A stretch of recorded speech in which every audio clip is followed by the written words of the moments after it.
Meet Tommy Yarr, a Snohomish Indian who rose to fame as a star Notre Dame football player. Between 1929 and 1931, he played for the Fighting Irish under the famous coach Knute Rockne.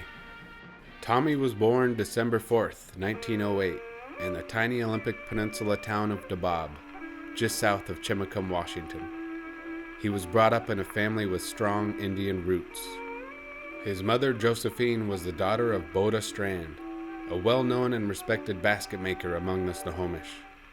When she was 15, Boda married Finnish immigrant Edward Strand.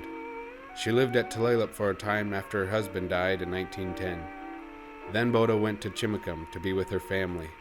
Tommy's parents were Josephine and Thomas Yarr, an Irish immigrant. The family had a successful farm in Chimacum, where Tommy was raised with his 4 sisters and a brother. Josephine earned the respect of anthropologists when she provided information and songs in Lushootseed about Indian life. She died of a heart attack in 1924 when Tommy was just a teenager. This is where Tommy's athletic career began, on the football field at Chimacum High School. When he wasn't working on his family's dairy farm, he was here, playing football, basketball, and baseball. West Coast colleges took notice, actively recruiting the young man for his athleticism.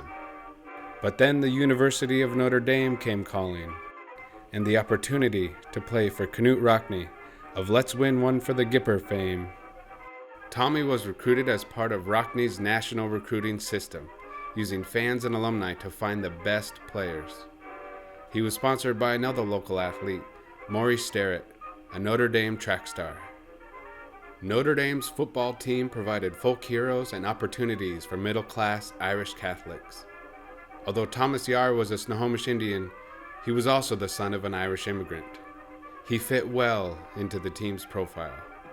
Yarr spent most of his first season on the bench, but during training camp for the 1930 season, he beat out the competition for starting center for the Fighting Irish team. The South Bend News-Times profiled some of the starters.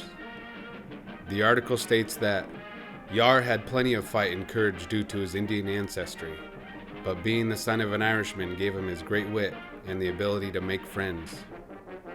The author adds, Tommy Yarr's well-balanced proportion of brain and brawn, coupled with his natural ability, have brought him up from the shock troops of 1929 to a permanent position on the first stringers this year.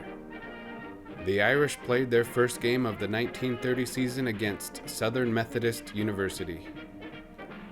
Notre Dame clung to a 20-14 lead in the fourth quarter when SMU unleashed a lethal passing attack. However, Tommy intercepted 3 passes in the fourth quarter, and the Irish pulled away from SMU.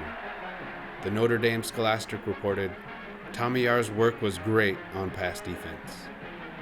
The Irish went on to have a winning year. The following season began well for Tommy and the team. In January 1931, Yarr's teammates elected him captain.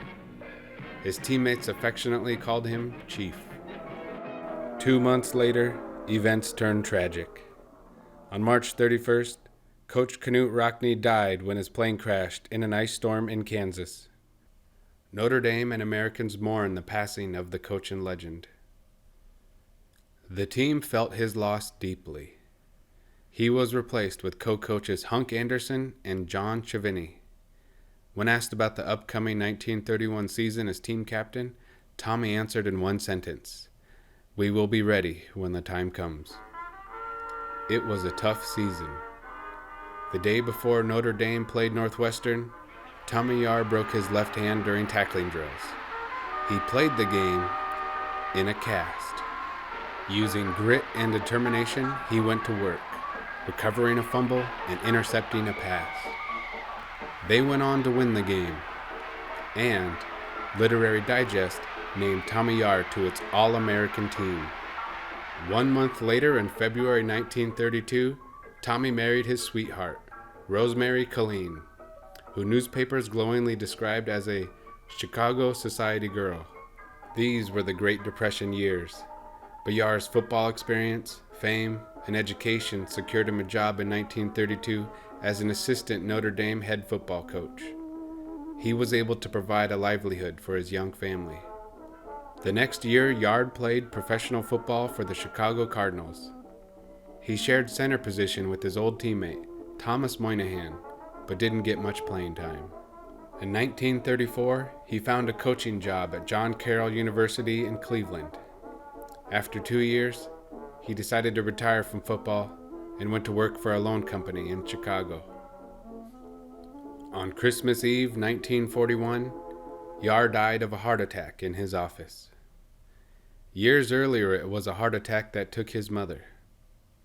Tommy left behind his wife and 3 daughters.